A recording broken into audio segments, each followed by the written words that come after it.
ಸಾಮಾನ್ಯ ಜನರಿಗೆ ನೆರವಾಗಿ ಅವರ ಜೀವನದಲ್ಲಿ ನೆಮ್ಮದಿಯ ದಿನಗಳನ್ನು ತಂದಿದ್ದು ಕಾಂಗ್ರೆಸ್ ಸರ್ಕಾರ. ಮುಖ್ಯಮಂತ್ರಿಗಳಾದ ಶ್ರೀ ಸಿದ್ದರಾಮಯ್ಯ ಹಾಗೂ ಉಪಮುಖ್ಯಮಂತ್ರಿಗಳಾದ ಶ್ರೀ ಡಿಕೆ ಶಿವಕುಮಾರ್ ಅವರ ನಾಯಕತ್ವದಲ್ಲಿ ಕಾಂಗ್ರೆಸ್ ಸರ್ಕಾರ ಜಾರಿಗೆ ತಂದ 5 ಗ್ಯಾರಂಟಿಗಳು ಬೆಲೆ ಏರಿಕೆ, ನಿರುದ್ಯೋಗದ ಸಮಸ್ಯೆಯಿಂದ ಬೇಸತ್ತಿದ್ದ ಜನತೆಯ ಬಾಳಲ್ಲಿ ನೆಮ್ಮದಿ ತಂದಿವೆ. ಕೇಂದ್ರದಲ್ಲೂ ಸಹ ಕಾಂಗ್ರೆಸ್ ಆಡಳಿತ ಹಾಗೂ ಆ ಮೂಲಕ ದೇಶದ ಅಭಿವೃದ್ಧಿಗಾಗಿ ಈ ಬಾರಿ ದಾವಣಗೆರೆ ಲೋಕಸಭಾ ಕ್ಷೇತ್ರಕ್ಕೆ ಡಾಕ್ಟರ್ ಪ್ರಭಾ ಮಲ್ಲಿಕಾರ್ಜುನ್ ಅವರನ್ನು ಗೆಲ್ಲಿಸಬೇಕಿದೆ. ದಾವಣಗೆರೆ ಲೋಕಸಭಾ ಕ್ಷೇತ್ರದ ಚನ್ನಗಿರಿ ವಿಧಾನಸಭಾ ಕ್ಷೇತ್ರದ 2023-24ನೇ ಸಾಲಿನ ಗ್ಯಾರಂಟಿಗಳ ಫಲಾನುಭವಿಗಳ ವಿವರಗಳನ್ನು ನೋಡೋಣ.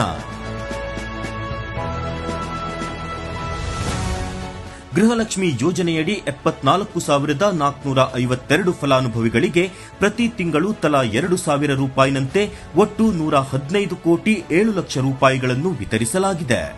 ಶಕ್ತಿ ಯೋಜನೆಯಡಿ 4,07,931 ಫಲಾನುಭವಿಗಳು ಉಚಿತವಾಗಿ ಸರ್ಕಾರಿ ಬಸ್ಗಳಲ್ಲಿ ಪ್ರಯಾಣಿಸಿದ್ದು 10 ಕೋಟಿ 80 ಲಕ್ಷ ರೂಪಾಯಿಗಳನ್ನು ಸರ್ಕಾರ ವಿನಿಯೋಗಿಸಿದೆ. ಗೃಹ ಜ್ಯೋತಿ ಅಡಿ 79,168 ಮನೆಗಳಿಗೆ ಉಚಿತ 200 ಯೂನಿಟ್ಗಳ ವಿದ್ಯುತ್ ಪೂರೈಕೆಯಾಗಿದ್ದು 22 ಕೋಟಿ 4 ಲಕ್ಷ ರೂಪಾಯಿಗಳು ಗ್ರಾಹಕರಿಗೆ ಉಳಿತಾಯವಾಗಿದೆ. ಅನ್ನಭಾಗ್ಯ ಯೋಜನೆಯಡಿ 1,89,992 ಫಲಾನುಭವಿಗಳು ಪ್ರತಿ ತಿಂಗಳು 10 ಕೆಜಿ ಅಕ್ಕಿ ಪಡೆದಿದ್ದಾರೆ. ಇದಕ್ಕಾಗಿ ಕಾಂಗ್ರೆಸ್ ಸರ್ಕಾರ 29 ಕೋಟಿ 6 ಲಕ್ಷ ರೂಪಾಯಿಗಳನ್ನು ಬಿಡುಗಡೆಗೊಳಿಸಿದೆ.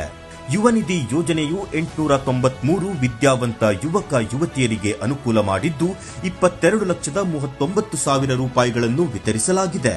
ಬನ್ನಿ, ಕಾಂಗ್ರೆಸ್ಗೆ ಮತ ಹಾಕೋಣ, ಬದಲಾವಣೆಗೆ ನಾಂದಿ ಹಾಡೋಣ.